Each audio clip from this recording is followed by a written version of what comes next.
Bonjour à toutes et à tous. Encore une fois, on est très heureux de vous accueillir dans les Minutes Bag sur la thème 1, la télé qui vous allume. C'est toujours un plaisir, comme on vous le disait tout à l'heure.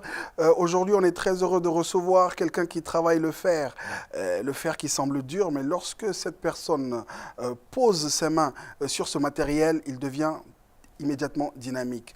Donc, je vous demande d'accueillir chez vous Monsieur Hamidou Koumaré. Bienvenue, mon cher. Merci. Comment ça va? Oui, je vais très bien. Voilà, c'est avec beaucoup de joie qu'on te reçoit sur notre plateau. Merci. Beaucoup de joie aussi pour recevoir un monsieur qui était assis à cette place il y a de cela quelque temps, que j'ai un peu de mal à remplacer parce que c'est le genre de personne qui ne se remplace pas. Je vous demande d'accueillir chez vous monsieur Yacouba Kébé. Comment ça va, très cher? Très bien, merci beaucoup de ce gentil commentaire, même si je sais que le remplacement est valablement fait. Ah, ben merci beaucoup. Je n'en attendais pas moins de ta part. Nous allons parler aujourd'hui de sculpture en Afrique et au Mali, ce qui explique la présence de notre ami Koumaré, que je vous invite à découvrir tout de suite et maintenant. Et on revient juste après, mesdames et messieurs, pour les Minutes Bag.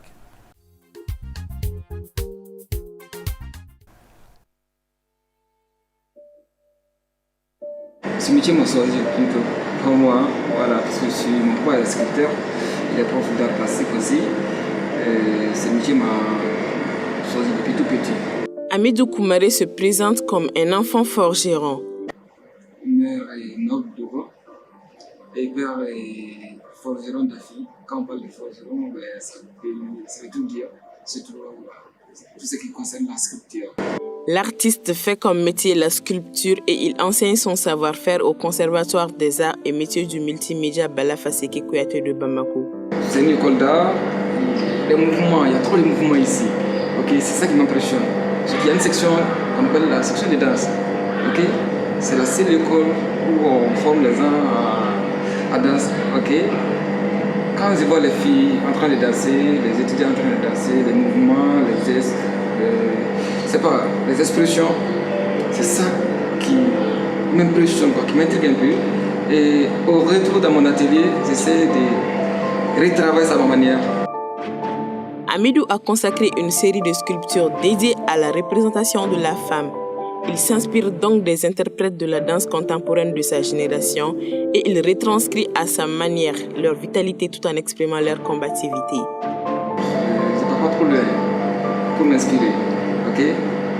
Je suis entouré des danseuses, c'est une école d'art, c'est comme une temple pour moi. Hamidou Koumaré se sert de son art pour exprimer ses pensées. Okay, c'est ici que je trouve ma connexion, voilà, entre moi et l'univers. C'est ici que je n'arrive pas à dire, à montrer ce que je n'arrive pas à dire verbalement.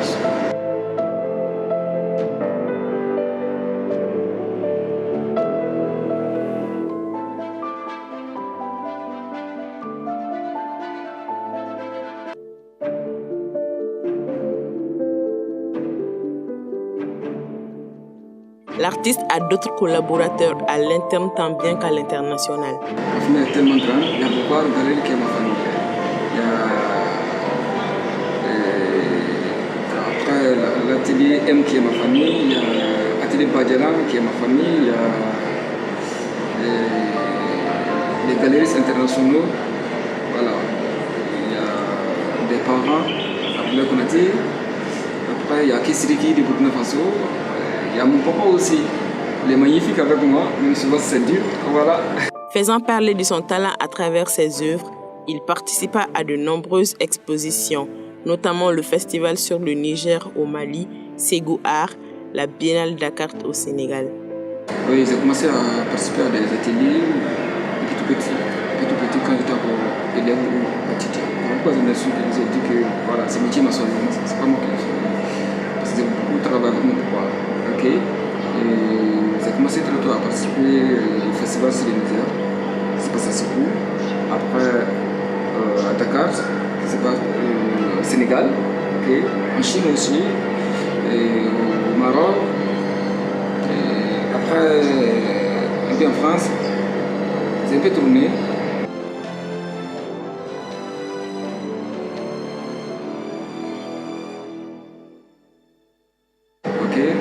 J'ai fait des œuvres de 8 mètres, de 7 mètres, de 2 mètres, 2 mètres souvent, mais ils ne voulaient jamais. on arrête de travailler, sinon on ne finit pas avec. Impressionnant, c'est juste ce qu'on a envie de dire à la suite du reportage que l'on vient de voir. Le thème, vous savez mesdames et messieurs, on en a parlé tout à l'heure, c'est la sculpture en Afrique et au Mali. Pour en parler, nous recevons le monsieur dont vous avez vu le portrait tout à l'heure, notre ami Hamidou Koumaré. Mais bravo, félicitations. Merci.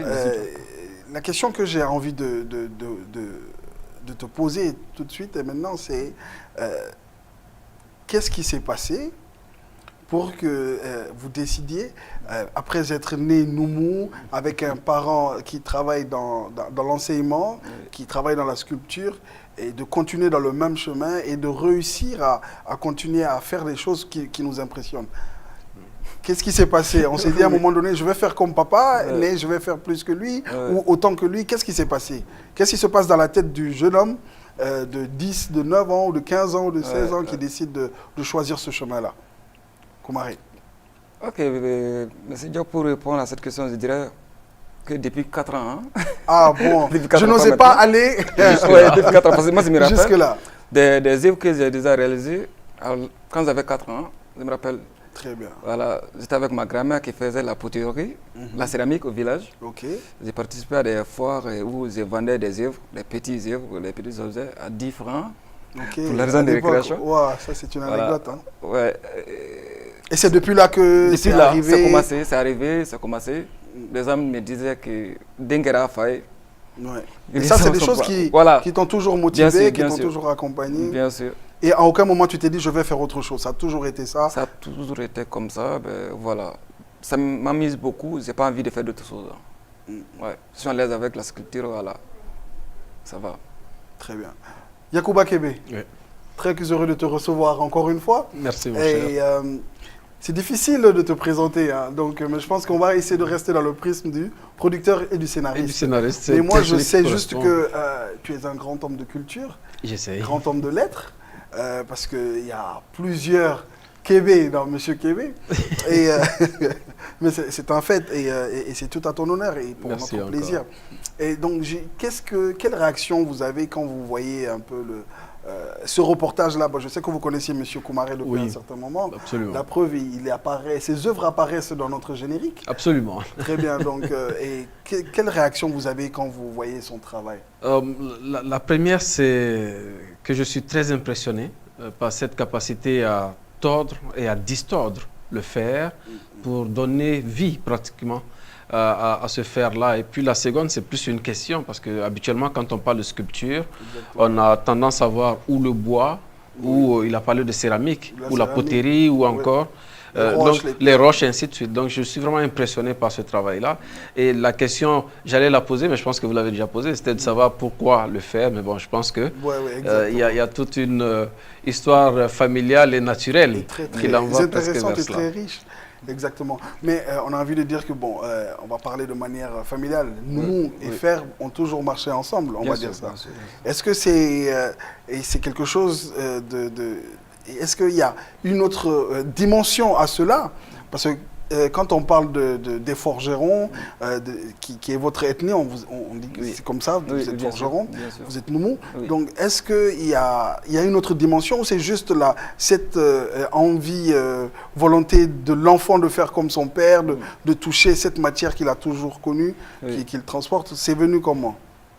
Ben, ce n'est pas divin, il n'y a pas... Voilà, c'est pas comment expliquer. C'est naturel chez moi, et voilà.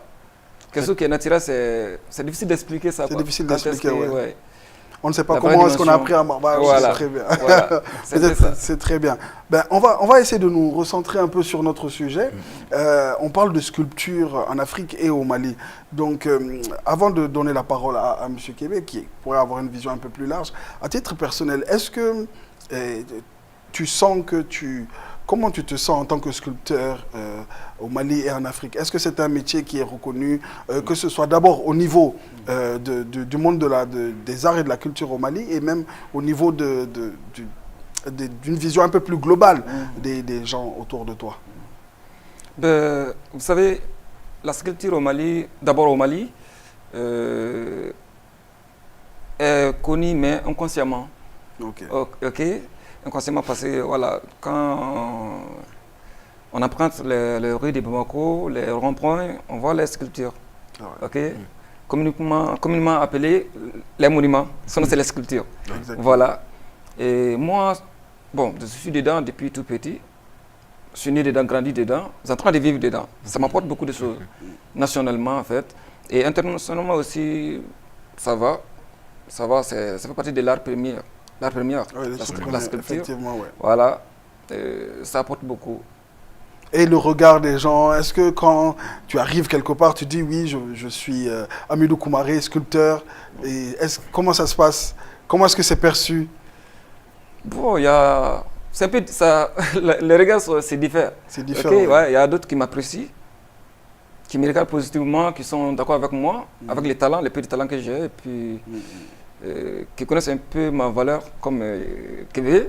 Ah oui, bien Voilà, sûr. c'est qui... La valeur s'impose à nous. Hein. Voilà, Ah, c'est c'est ça. vrai. Mais il y a d'autres Ce serait aussi... difficile de faire autrement. Absolument. Ouais, c'est ça, c'est ça. Il y a d'autres aussi qui ont des... Qui ne savent pas exactement savent de quoi pas. il s'agit. Voilà, pourquoi. Il faut expliquer un Il minimum. faut expliquer encore expliquer encore. Voilà. C'est un peu comme ça. C'est La un vie, peu c'est comme comme ça. ça. Voilà. Monsieur Kébé, comment est-ce que vous réagissez à ça, vous qui avez un regard un peu plus large de ces choses, qui baignez dans le monde de la culture depuis un certain moment, est-ce que vous pensez que la sculpture a une place quelle est la place de la sculpture, on va dire, dans le paysage de l'art contemporain au Mali? J'ai envie de dire que naturellement, ça aurait dû être la première place parce qu'il a dit c'est l'art primaire. Quand vous regardez l'histoire de l'art dans le monde, et si on parle du fait que l'Afrique est le berceau de l'humanité, on vous parle de l'art rupestre. Donc pour moi, c'est le tout début, à la fois de la peinture, mais aussi de la sculpture. Mais force est de constater que dans notre pays, quand on dit artiste, la première chose qui vient en tête, très souvent, on voit la musique. On voit peut-être souvent le cinéma, la peinture peut-être, mais aller vers la sculpture, très très rarement. J'en veux pour preuve quand on veut organiser des cérémonies à dimension nationale où on dit qu'on parle de l'art. Vous allez voir tout représenté. On va appeler des artistes musiciens, on va appeler des artistes comédiens, on va appeler des artistes peintres avec des expositions. Mais très rarement on fait appel. Ce n'est qu'en 4e ou en 5e temps qu'on pense à... Voilà, et même souvent très difficilement. La deuxième dimension aussi, c'est que souvent on a l'impression que ceux qui se professionnalisent dans le domaine, on n'en a pas beaucoup. Pour faire cette émission et cette série d'émissions, je sais que vous allez avoir du mal à avoir certainement beaucoup de sculpteurs, mais quand vous demandez des artistes peintres tout de suite, vous en avez à la volée. Voilà, donc il y a aussi cette dimension-là qui fait que comme on n'en trouve pas beaucoup, on a l'impression que c'est un art qui n'existe pas dans notre pays, et puis on peut même l'élargir sous son contrôle à l'Afrique. À l'Afrique, exactement. Et ce qui m'amène à parler de la formation, donc on peut parler un peu du parcours de Koumaré, qui a commencé, on va dire, d'abord à la maison, puisque papa est enseignant, sculpteur. Mais il y a eu un moment donné où il a fallu aller se professionnaliser. Est-ce que tu peux nous en parler? Bien sûr. Vous savez, c'est vrai, je suis né avec, mais voilà, après mon DEF, Lina m'a appelé. Je n'ai pas été là-bas, mais Lina m'a appelé. Lina t'a appelé. Voilà, c'est avec le peu de talent que j'ai. Voilà. J'ai fait le concours d'entrée à l'ENA. Et après l'ENA, le conservatoire aussi. Très bien. Voilà, donc, où on s'est retrouvés? On s'est retrouvés là-bas. Pourquoi? C'est pour ça qu'on se tutoie? Vraiment, c'est ça. Et après le conservatoire, j'ai été en Chine pour me former encore. Et en France. Et surtout avec mes parents. J'ai beaucoup de parents, j'ai beaucoup de papas artistiques, qui est Ablé Konaté, qui est celui de Burkina Faso. Ludovic Fadairo de Bénin, et Amaïgré Dolo qui est décédé malheureusement. Et après, je me suis formé. Voilà. Parlons de la formation. Pour quelqu'un qui est né, qui a une culture de maniement du fer, on va dire, qui reste ta matière première, on va dire ça comme ça, qu'est-ce que la formation a apporté en plus? Parce que cette formation, on va dire, académique, de l'INA au conservatoire avec les écoles en France et en Chine, qu'est-ce que ça a apporté en plus au savoir ancestral que tu portes en toi? Vous savez, je me suis amélioré avec ces savoirs-là, avec ces formations-là, et d'où j'ai eu l'audace d'attaquer les fers plus. De ok? plus De plus attaquer, de plus m'adapter avec les fers. Ok? C'est avec des formations, des voyages que voilà, j'ai pu avoir plus de connaissances pour dompter ce matériau-là. Pourquoi travailler les fers, qui est une matière dure, mais faire des mouvements avec, c'est ça, c'est avec ces formations-là que j'ai pu comprendre un peu. Mais aujourd'hui, tu es enseignant à l'école. Comment ça se passe avec les jeunes? Est-ce que, parce que ton enseignement, c'est au niveau des arts plastiques, de manière générale. Mais est-ce qu'il y a beaucoup de jeunes qui vont vers la sculpture? Waouh. Les unes en train de fuir. Je dirais que les unes en train de fuir. De fuir? Okay. Oui, on fuit la sculpture. Ils sont plus attirés vers la peinture. Vers la peinture que le design et d'autres choses. Tu vois, mais quand on parle de la sculpture, ils pensent que c'est dur. Ils pensent que c'est ça les effraie un peu. On n'a pas à vivre avec. Ils pensent qu'ils ne vont pas s'en sortir avec. Quoi. Ah, donc il y a deux problématiques au fait. Bien sûr. La première problématique, c'est la difficulté du travail de la matière. Voilà. Et il y a une question de rentabilité aussi. Voilà, parce que les unes, dès à l'école, ils commencent à calculer ça. Après l'école, qu'est-ce que tu peux faire et voilà. Alors que les tableaux, si tu es un peintre, c'est facile de vendre les tableaux. Ça va très vite. Ça s'écoule très rapidement, effectivement. Même moi, j'ai fait des années sans vendre une pièce. Voilà. Mais moi, je suis dedans. C'est pas très encourageant, ça, pour les jeunes. Mais ça peut s'expliquer par quoi? Est-ce que c'est parce que, comme on l'a dit tout à l'heure, c'est un art qui n'est pas connu, reconnu? Ou est-ce que c'est parce que vous l'avez dit, hein, vos œuvres, souvent c'est 2 mètres, c'est 1 mètre, c'est 8 mètres. Est-ce que c'est des œuvres qui ne cadrent pas forcément avec le style de décoration qu'on voudrait avoir dans nos bureaux, dans nos maisons?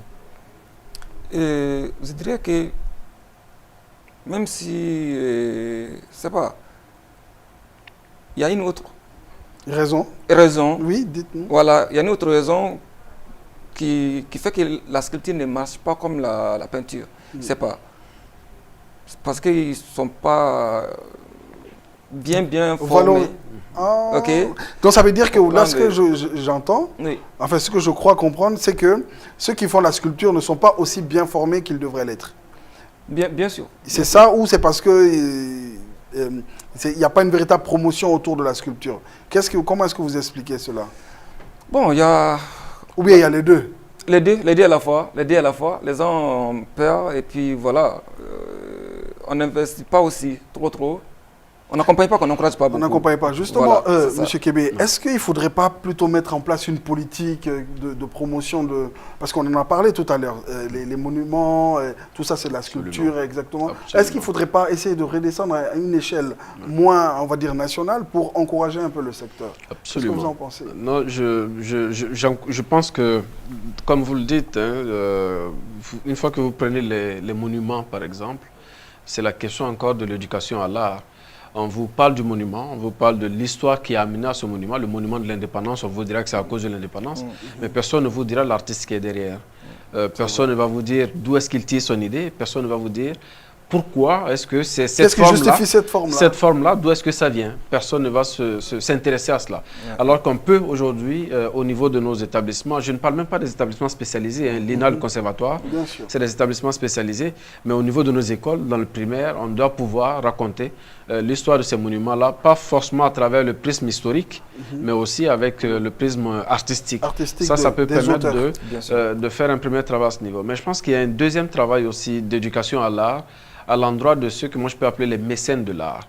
Il y a de plus en plus au Mali, ça c'est encourageant. On remarque qu'il y a des gens qui sont prêts à mettre de l'argent dans l'art, mais comme je l'ai dit et comme il l'a dit tout de suite, ce qui vient à l'esprit, c'est les tableaux. Je ne sais pas si le fait que le tableau, on puisse l'acheter, le mettre dans le coffre du véhicule, aller l'installer dans son bureau, alors que bon, la sculpture, ça va demander une logistique à part. Voilà, donc peut-être qu'il y a ça aussi qui peut décourager, mais je pense que tout le monde est impressionné par le travail qui est fait, même quand on voit ce travail-là dans la rue. Je ne sais pas si au niveau de Badlabougou, on a quelqu'un qui nous met, je ne sais pas si c'est vous-même, qui nous met des sculptures parfois juste au niveau du nouveau siège d'une des banques qui vient de... Quand vous passez devant, vous ne pouvez pas vous empêcher de marquer un petit coup d'arrêt et d'observer. Mais par contre, quand il est question d'aller demander, d'investir dedans, il y a des hésitations. Et ça, c'est pas normal en vérité. Pas normal. Très, très édifiant tout ça. Koumaré, est-ce que quand on voit tes sculptures, 3 mètres, 4 mètres, il y en a qui vont même au-delà, en termes de coût, cela doit coûter quelque chose quand même. Est-ce que, voilà, donc comment ça se passe, le matériel et même la manière de façonner? Qu'est-ce qui rentre en ligne de compte en termes de coût? Vous savez, M. Diop, moi, je suis quelqu'un, quand j'ai envie de faire quelque chose, je ne calcule pas. Oui, je ne calcule pas, je me lance dedans. Et c'est vers la fin, c'est ce que ma vision, quoi, d'aller, l'envie de faire, c'est ça qui compte pour moi. C'est ça qui compte. Voilà pourquoi les temps ou les coûts, je ne calcule pas beaucoup. Bon, parlons matière. À un moment donné, j'ai vu du fer à béton. Oui. Après, j'ai vu des pointes. Oui. Voilà, quel type de fer sont utilisés en général? Et où est-ce que tu vas récolter un peu le matériel? C'est de l'assemblage des métaux. Moi, je rassemble les métaux avec les différentes formes. Ça aussi, il y a une définition. Voilà. Bien sûr. Et comment est-ce que tu vas aller chercher? Tu fais une descente au marché comme nous, on va faire nos courses? C'est ça. Ou bien comment ça se passe? À la quincaillerie. Tu vas à la quincaillerie ou bien tu vas à la décharge? Où est-ce que tu récupères le matériel? Ou ça dépend? Oui. Bon, souvent, j'achète beaucoup. Okay. Je fais un peu de la récupération aussi. Il y a un peu de récupération aussi. J'ai vu certaines matières un peu. Bien sûr, bien sûr. Ils ont une certaine histoire derrière. Oui, absolument. C'est ça. Très bien.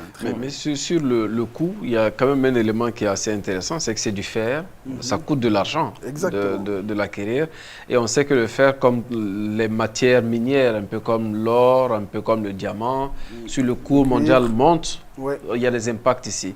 Et actuellement, on est en train de vivre une crise mondiale avec la guerre en Ukraine. Je voulais savoir si ça peut impacter le coût de production d'une œuvre, par exemple, de Hamidou. Bien sûr. Mais comme je l'avais dit tout de suite, je ne calcule pas beaucoup. Ça a très peu d'impact peu sur... Oui, bien sûr. Souvent, il y a des manques. Il y a des manques du fer, surtout les fers à béton. Souvent, ça manque. Il y a même des quincailleries qui me disent que les prix ont changé maintenant. Hein. Comment tu fais? Tu achètes ou tu laisses? Je dis, moi, j'ai envie de travailler. Exactement. Je suis toujours comme ça. Pourquoi je ne calcule pas beaucoup? Voilà, les coûts ne m'intéressent pas beaucoup. Très bien. On va revenir un peu sur le fait qu'il y a très peu de gens très peu de jeunes qui vont vers la sculpture. Est-ce que toi, aujourd'hui, Koumaré, et tu as une figure, est-ce qu'il y a un nom en termes de sculpture qui t'inspire? Est-ce qu'il y a des grands noms en termes de représentativité? Parce que quand on parle de tableau, de peinture, tout de suite, il y a le nom de Konaté qui ressort. Ouais. Donc quand on parle de design, on a le monsieur qui nous a fait notre décor, Diallo, dont le nom ressort. Est-ce qu'au niveau de la sculpture, il y a des grands noms comme ça, au Mali et en Afrique, qui sont ta source d'inspiration? Bien sûr. D'abord, mon papa. Évidemment. Mon papa m'a beaucoup inspiré. Depuis quand de toute façon, tu ne peux pas dire autrement, sinon tu vas avoir des problèmes. Il vient en première position. Et puis, il vit jusqu'à présent, il continue, il travaille. Et on espère pour longtemps encore? Oui, on le souhaite en tout cas. Bien sûr. Et après, il y a Marguerite Delot, malheureusement qui est décédé. Et lui aussi, il a beaucoup apporté. Voilà. Et il y a Dami Tera aussi. Mais c'est des noms qui restent un peu moins connus que les autres quand même. Oui. On est d'accord là-dessus. C'est vrai, c'est vrai. Mais quand même, ce sont des grandes figures qui ont beaucoup fait pour la sculpture. Et après, internationalement, il y a Kisiriki, de Burkina Faso. Voilà, qui est le maître de bronze. Oui, exactement. Voilà. Il y a des figures. Hein. Il y a des figures Parlons du vieux, avant de poursuivre cette émission. Quel est le regard que le papa porte sur le travail de son garçon, Hamidou? Coutumément parlant, vous savez, nous sommes en Afrique, je suis l'aîné de la famille. Hein. Oui. Voilà, un papa... C'est compliqué de dire à son enfant, je suis fier de toi. C'est compliqué, ils ne disent pas. Ça ne se dit pas. Hein. Voilà, même si souvent il se casse de regarder, c'est que je vais le dépasser quand même. Hein. Lui-même, il est conscient de ça, mais bon, voilà. Mais Voilà, donc, ça veut dire qu'il apprécie vraiment le il travail. il apprécie à mon absence. Enfin, Ok. il apprécie à l'africaine. Il Voilà, apprécie à l'africaine, l'africaine, il c'est vient. ça. À partir du moment où il ne te crie pas dessus, il dit Voilà, pas, hey, ça ouais. veut dire que tout va bien. C'est ça. Mais est-ce qu'il arrive des fois qu'ils viennent dans ton laboratoire pour voir comment tu travailles? Oui. Est-ce que vous parlez art? Qu'est-ce que vous discutez art? Qu'est-ce que vous vous dites? Parce que c'est important aussi de voir cette transmission, savoir cette transmission entre père et fils. Bien sûr. Surtout qu'ils travaillent dans le même domaine. Bien sûr. Bon, naturellement, moi, je ne parle pas beaucoup. Depuis tout petit, je ne parle pas, je suis très timide. Mais mon papa, il a confiance en moi. C'est pas, il me connaît. Ok. Il n'a pas, il se soucie pas de moi. Ils savent que comment je travaille. S'ils ont envie de faire quelque chose, je le fais. Très bien. Voilà, il a confiance en moi. Excellent. Très bien. Ouais. Avant de passer à la rubrique agenda des minutes bac, j'ai juste envie de vous demander où est-ce qu'on peut apprécier aujourd'hui le travail de monsieur Koumaré? Actuellement, j'ai fait partie d'une collective qui est Atelier Badiala. Ok. Voilà. Se trouve à Badiala, je C'est suppose. oui, à Badiala 1. Très bien. Et après Badiala 1, il y a le Conservatoire des Arts. Mhm. Et à la galerie, Bamako Art Gallery, c'est Kadiat Silla. La maison mère, Ah oui, c'est ça. Vraiment. ce sont les différents sites où on peut, Bien sûr. apprécier. Oui, après, il y a à l'hôtel La Radisson, Mhm. à la Radisson Collection ici, Il y a certaines œuvres Oui. qui sont, qui sont exposées là-bas permanemment. Ils m'ont donné la carte blanche que tout moment je peux exposer. Et, Très bien. C'est une bonne confiance. bien sûr. On a besoin de ça, que le secteur privé Oui. puisse aussi S'approprie soutenir aussi. les artistes. Je crois que c'est Justement. une très belle carte. Ouais. Et on va souhaiter, en tout cas nous, c'est vraiment l'objectif, faire en sorte que ceux du secteur privé puissent venir vers l'art, qu'on ne laisse pas tout dans la main de l'État. Des pouvoirs publics, exactement. Oui, c'est ça. Et c'est ce qui explique un peu l'initiative même de cette émission, Absolument. qui est une belle plateforme pour faire la promotion des artistes tels que M. Koumaré, et d'inciter les uns et les autres à s'approprier un peu les choses. Bon, tout de suite et maintenant, dans les minutes bac, je vous propose de suivre l'agenda culturel d'ici et d'ailleurs.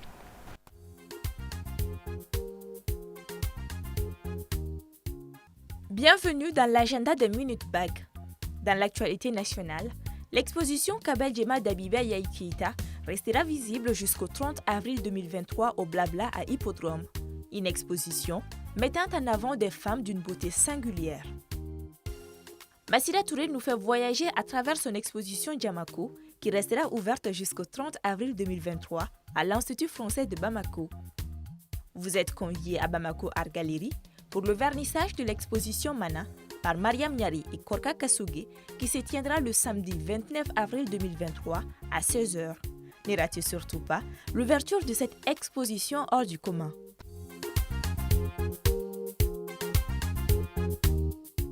Dans l'actualité internationale, le vernissage de l'exposition variable atmosphérique de Claire-Anne Jézéchiel aura lieu le vendredi 7 avril 2023 à partir de 16h à la galerie Fernand Léger d'Ivry-sur-Seine, en France. Les 24, 25 et 26 mai 2023 se tiendra le Festival international du livre gabonais et des arts à Libreville. 18 pays seront présents dont le Mali pour découvrir la richesse pluriculturelle du Gabon. L'abbaye de l'Escaladieu vous présente une exposition d'art contemporain appelée Jardin imaginaire. 13 artistes vont transformer l'abbaye de l'Escaladieu en un fabuleux jardin. L'exposition a débuté ce samedi 1er avril et prendra fin le 5 novembre 2023 à Bonne-Maison, en France. Vous venez de suivre à l'instant la rubrique Agenda des Minutes Bag.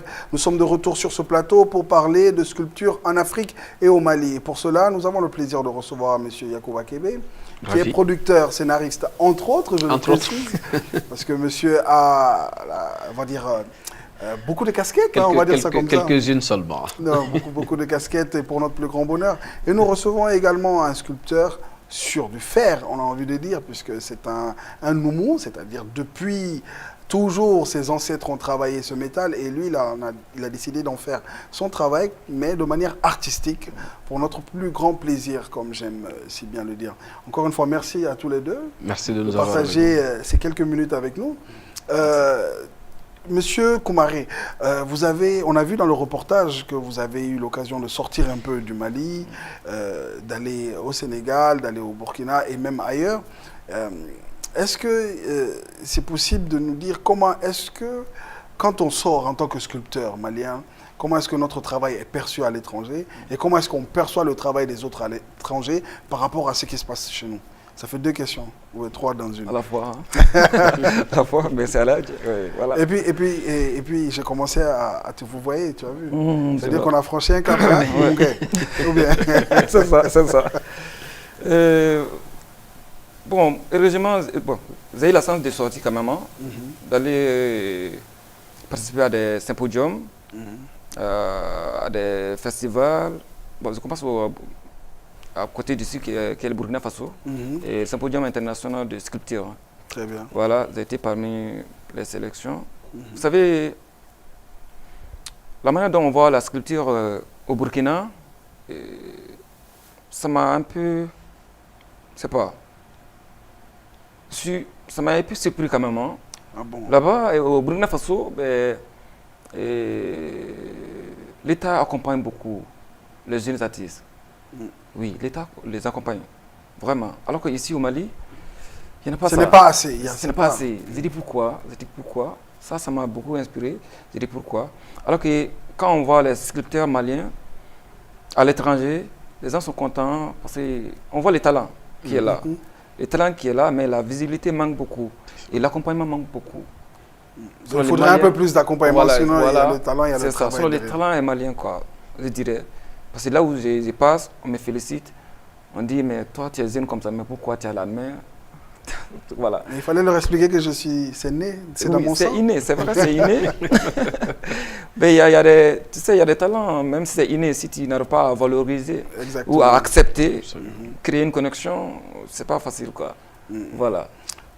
Kébé, on en parlait au début de l'émission, et en plus d'impliquer, on va dire le secteur privé, de faire la promotion comme sur cette plateforme, est-ce qu'il y a d'autres mécanismes comme ça que l'on pourrait mettre en œuvre pour justement promouvoir les artistes, sculpteurs et leurs œuvres? Déjà, eux-mêmes, ils ont leur propre plateforme. Et j'aime bien l'idée, comme il a dit, il a une grande famille. Il y a plusieurs collectifs qui se mettent en place au niveau des artistes, globalement, hein, pas que des sculpteurs, pour mettre en avant leur travail. Je crois que ça, il faut le saluer. C'est assez récent, je trouve. Je trouve que c'est la jeune génération, ils essaient de travailler ensemble. C'est à encourager.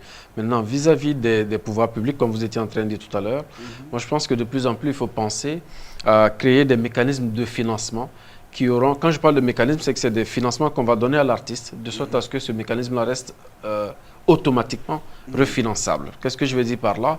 C'est des mécanismes de prêt qu'il faut mettre en place aujourd'hui.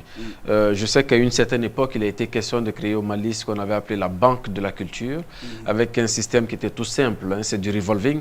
L'artiste a besoin d'argent pour faire une œuvre, il vient prendre le prêt, mais il n'y a pas d'intérêt comme ce que nous constatons au niveau des banques. Je pense qu'aujourd'hui, le Mali a besoin d'un mécanisme comme ça pour accompagner les artistes, parce qu'on ne le dit pas beaucoup, et il n'a pas osé d'ailleurs aller jusque-là, mais créer une œuvre, ça coûte de l'argent.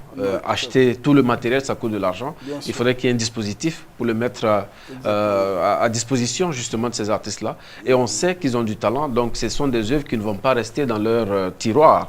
Elles seront vendues, ils pourront rembourser ces prêts-là. C'est des prêts d'amorçage qu'il faut mettre en place. Le deuxième mécanisme serait aussi le soutien du public. Il faut faire en sorte que le Malien ait envie d'aller ait envie, justement, j'aime bien l'expression que vous utilisez, ait envie d'aller vers ces œuvres-là, les achète pour encourager ces artistes-là. Et là, ça va demander tout un mécanisme, encore une fois, d'éducation au travail qu'ils sont en train de faire, de sensibilisation au travail qu'ils sont en train de faire, et puis de valorisation aussi de ce travail-là. Ce n'est pas toujours évident parce qu'on va nous dire, bon, on est un pays pauvre, il y a peut-être d'autres priorités. Mais ça, c'est le discours qu'on entend tout le temps. Voilà, et puis on ne va jamais cesser de le dire, l'art nourrit l'âme. Et il faut accepter de nourrir son âme parfois. Exactement. Et l'art ne fait pas que nourrir l'âme parce qu'il y a toute une économie qui peut se développer autour de l'art. Il n'y a qu'à faire un tour au niveau de Ségou pour voir tout ce que M. Mahmoud Daffé est en train de mettre en place autour de la culture. Donc c'est à peu près c'est des centaines de personnes qui vivent à travers, on va dire, cette industrie qui est en train, qui existe déjà au niveau de Ségou, mais qu'on pourrait élargir un peu plus au niveau du Mali. Maintenant, Monsieur Koumaré, dites-nous, next step, est-ce qu'il y a une œuvre sur laquelle, qu'est-ce qui vous inspire actuellement? On a vu dans le reportage que c'était les mouvements des danseurs, ou précisément des danseuses, hein, on va dire ça comme ça, on a vu le voir. Bon, voilà, je ne vais pas trop tirer sur la corde en tant que Peul, parce que c'est un peu dur devant, parce que j'ai pas envie de me casser quelque chose. Mais est-ce qu'il y a actuellement, à part les femmes et le fer, est-ce qu'il y a autre chose qui inspire aujourd'hui M. Koumaré, actuellement là aujourd'hui? Bien sûr, bien sûr. Vous savez, au Mali actuellement, on est en train de vivre une époque qui moi-même, ça m'embête beaucoup, qui est la guerre, oui, je peux dire qu'il y a la guerre interethnique un peu. Bon, là où je suis, la cohésion sociale qui m'inspire beaucoup. Ouais. J'ai beaucoup travaillé là-dessus et je continue en dehors des mouvements, en dehors des danseuses, voilà. C'est ce qui te travaille, travailler sur la cohésion sociale. Sur la cohésion sociale. Très bien. Mais comment est-ce qu'on peut traduire la cohésion sociale avec une matière... Après, bon, je sais qu'on a vu tout à l'heure que, et tout au long des images qu'on a vues, que tu as cette faculté-là à donner du dynamisme et du mouvement à cette matière qui est très dure. Oui. Comment est-ce que on peut traduire cette émotion, cet esprit de cohésion sociale, d'entente dans le fer, sur lequel on est obligé de taper, on est obligé de scier, on est obligé de tordre? Comment est-ce que l'on peut traduire ça avec le fer? Est-ce qu'il y a des directions déjà? Oui. En tout cas, je suis bien curieux. Oui. Vous savez, l'enfant d'un forgeron, c'est un forgeron. Effectivement. Voilà. Effectivement. Qui parle de forgeron. Il y a des secrets. Voilà. Tu vois, bon, la matière, c'est vrai, c'est dur. Mais avec moi, il y a une petite connexion quand même. Hein. Okay? Et puis l'envie de faire, l'envie de voir les Mali, c'est pas, avec ces différents mouvements, avec les différents ethniques, qui s'est marié entre eux, parce que moi je suis le fruit de la cohésion sociale. Mon papa est Dafi, et ma mère est Dogon. Voilà, je suis métissé. Ce qui pour moi veut dire double peine. C'est ça. Parce que quand il y a un Noumou et une Dogon en face d'un Peul, bon, c'est compliqué. Voilà. Mais ça va. Mais c'est ça aussi le charme de notre pays. Ça reste entre cousins. Ah voilà, ça reste entre cousins. Ça reste entre cousins, c'est ça. Ah, ben c'est excellent. Voilà un peu. C'est très bien. Comment est-ce que vous réagissez à tout ça quand vous entendez que les artistes, notamment les artistes au niveau de la sculpture, se saisissent un peu de cette problématique de cohésion sociale? Comment est-ce que... Encore une fois, moi, ça me ramène à ce qu'on était en train de dire. Voilà, voici un artiste que nous avons sous la main qui travaille à divulguer ou à partager des messages de paix, mais qu'on n'utilise pas dans tout le dispositif national de réconciliation. Encore une fois, c'est peut-être un peu l'erreur que nous commettons. C'est une invite que je fais pour qu'on puisse transmettre toutes les formes de messages pour nous inviter à la paix et à la cohésion. Ce n'est pas simplement la musique, ce n'est pas simplement les tableaux, mais il faut aussi inviter de temps en temps le travail de Hamidou Koumaré pour que les enfants, parce que pour moi la paix se construit à ce niveau-là, pour que les enfants puissent décortiquer ces messages de paix dans le travail qui est fait. Il a évoqué encore une fois les monuments. À Bamako, on a le monument de la paix. Exactement. Mais combien savent un peu quel est le message que cette colombe donne à nos populations. Donc je pense qu'il faut vraiment mettre à disposition ces œuvres pour qu'on puisse le décortiquer, pour que chacun puisse tirer un message pour soi-même. Exactement. Et pour rajouter, je pense que cette connexion dont Koumaré parle avec le fer, qui est une matière très très dure, avec c'est-à-dire cette possibilité qu'il a, cette capacité qu'il a de donner vie, de donner ce dynamisme-là à cette matière très très dure, est un message très fort de paix et de cohésion. C'est-à-dire que ça peut être dur, ça peut être difficile, mais s'il y a de l'amour, on arrive toujours à obtenir ce que l'on veut et ensemble. C'est ça. N'est-ce pas? C'est poétiquement dit. Ah, mais c'est monsieur qui m'inspire. Ce sont ces œuvres-là qui m'inspirent. Vous avez parlé des enfants tout à l'heure. À partir de quand est-ce que l'on peut commencer à inciter les enfants à aller vers cela? Parce que j'ai vu que Koumaré a eu la chance, avec sa grand-mère et puis avec son père, de baigner dedans. Est-ce qu'il ne faut pas l'insérer un peu plus tôt au niveau de la tendre enfance? Oui, moi je le dis, je le défends. Je pense qu'on peut créer en puissance énormément d'artistes pour notre pays. Qui dit créer énormément d'artistes, dit créer de la valeur pour notre pays. Mais il faut le faire à partir du bas âge. Comme je l'ai dit, on a un mécanisme d'enseignement, d'éducation à l'art qui est assez timide. Il y a quelques matières, quelques cours, on a de la musique, on a la peinture. Les enfants, depuis donc la maternelle, touchent un peu à tout ça. Mais ce n'est pas fait avec des professionnels. On n'a pas encore, en tout cas à ma connaissance, je ne sais pas si vous avez vécu ça, mais je n'ai jamais entendu parler d'une école maternelle, par exemple, qui a appelé un artiste pour dire « Viens montrer ce que tu fais aux enfants, viens initier les enfants, viens leur montrer qu'est-ce que c'est que la matière, qu'est-ce que c'est que la peinture. » Il y a de plus en plus, certainement, certains parents qui envoient leurs enfants vers les ateliers, mais à dimension nationale, malheureusement, ça n'existe pas. Et il faudrait que nos différents ministères en charge de l'éducation acceptent de créer ce temps-là pour les enfants. Ça va les sortir un peu des calculs durs pour aller vers d'autres matières qui vont aussi développer leur intelligence. Exactement. Et moi, honnêtement, c'est quelque chose que je défends et que je veux partager en profitant de votre plateau. Très bien. À partir de... Est-ce qu'au niveau de l'enfance, qu'est-ce que vous pensez commencer à initier les enfants à la matière?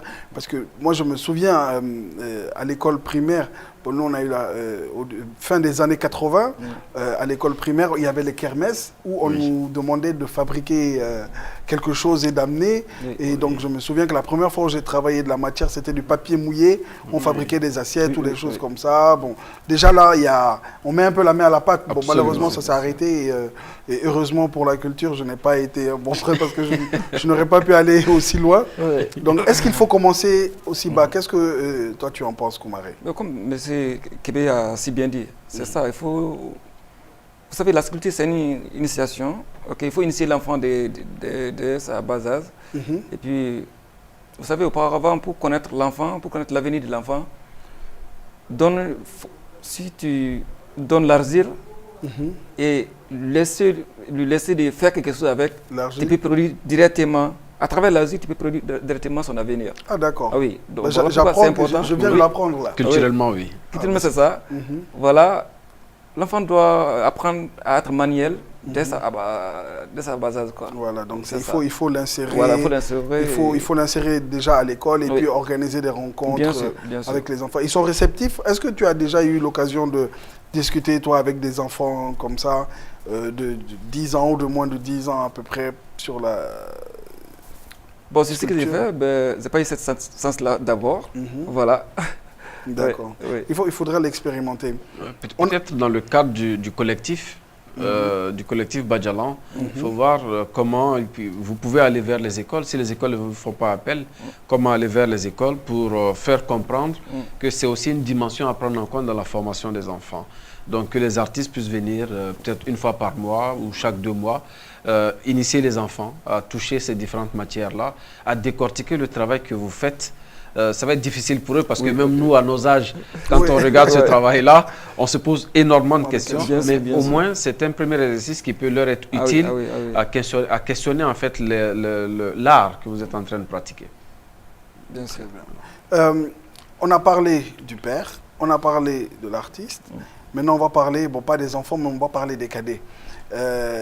En tant qu'enseignant, même s'il est difficile, vous dites qu'il y a beaucoup de jeunes qui sont en train de fuir un peu la sculpture, mais je suppose qu'il y en a quelques-uns qui restent quand même. Bien sûr. Voilà. Quel regard d'enseignant tu poses sur ces jeunes-là? Est-ce que c'est des jeunes qui ont de l'avenir? Est-ce qu'il y a quelque chose que tu sens chez eux que tu n'avais pas toi? Comment est-ce que tu vois cette émulsion pour les générations futures qui sont déjà plus ou moins imprégnées? Bon, vous savez, chaque année, au conservatoire, voilà, parmi mes étudiants, vous savez, dans ma section art plastique, chaque année, on prend 15 ou 12, comme ça, 12 étudiants par classe. Et parmi ces 12, il n'y a qu'un ou deux qui... Ils vont en sculpture. Voilà, qui acceptent de me suivre. Qui acceptent de me suivre. Et parmi ces deux-là, j'ai fait tout pour les encourager, pour les suivre, et voilà, pour me donner à fond. Mais quand je regarde les résultats, souvent, ça me décourage un peu. Ça me décourage pourquoi? Et voilà. Il y a beaucoup de chemin à faire encore. Il y a beaucoup de chemin à faire, quoi. Quand est-ce qu'ils vont devenir comme Koumaré, quoi? Souvent, ça m'inquiète beaucoup. Ça m'inquiète beaucoup. Mais si...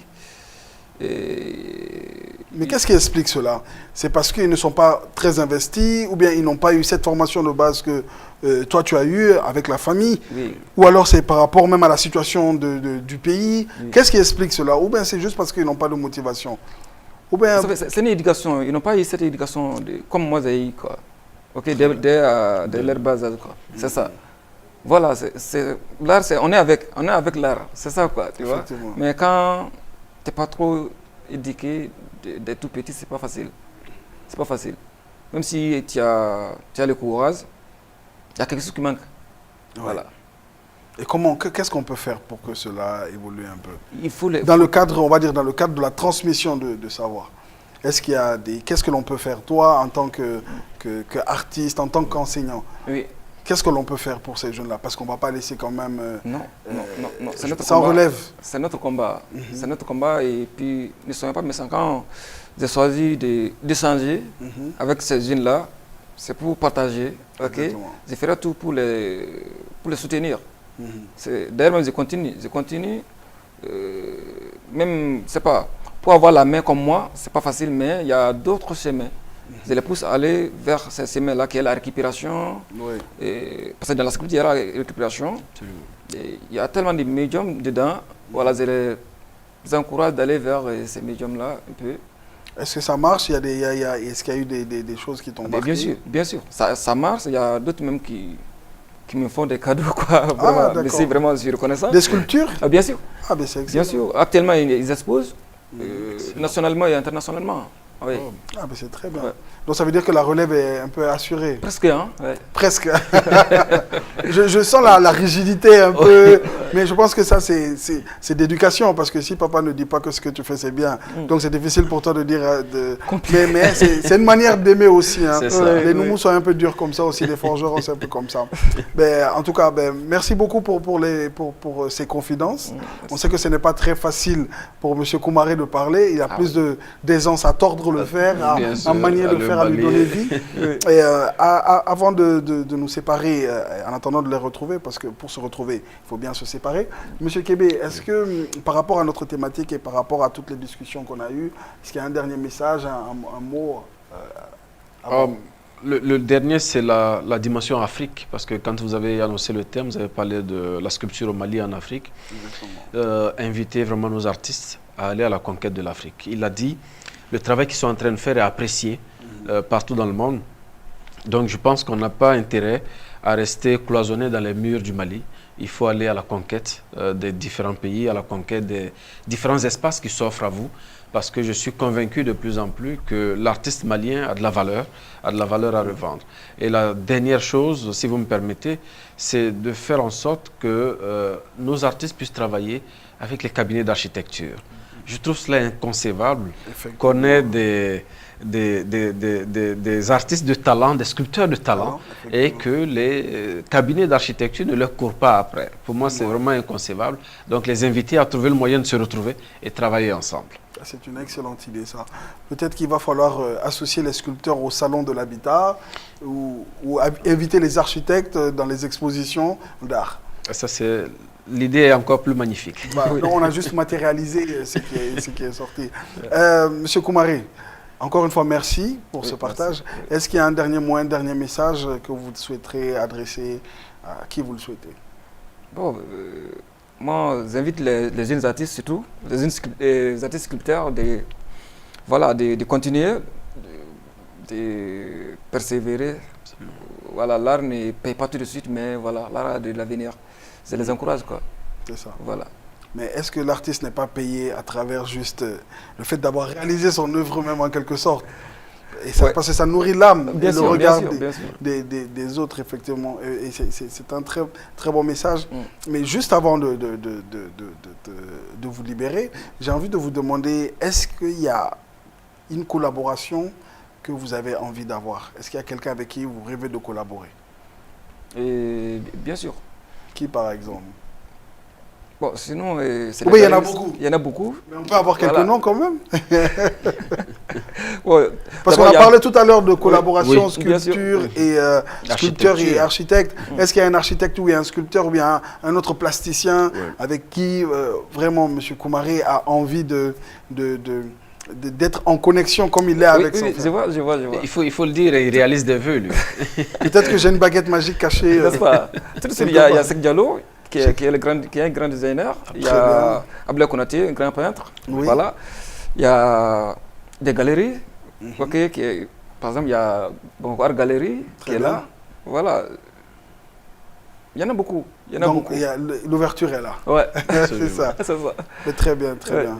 Mais en tout cas, merci beaucoup. Donc je ne saurais te laisser partir sans te féliciter pour ta coiffure. C'est un très très beau chapeau, assez original. Donc merci d'être passé ici. Merci. Ici c'est la maison, vous passez quand vous voulez et on va suivre de très près toutes les avancées et de ce que vous faites et des jeunes que vous encadrez aussi. Et on va remercier aussi M. Kébé. C'était un plaisir. Merci d'être venu sur votre plateau, on va dire Non, ça comme ça. merci de m'inviter, de m'accueillir surtout. Et de nous faire partager votre science et votre manière de voir les choses, c'est toujours un plaisir. Merci beaucoup. On va vous remercier, vous, mesdames et messieurs, chers téléspectateurs de la Thème 1. On espère que vous avez apprécié ces quelques minutes bagues. En attendant de nous retrouver, prenez soin de vous et restez connectés sur Thème 1, la télé qui vous allume.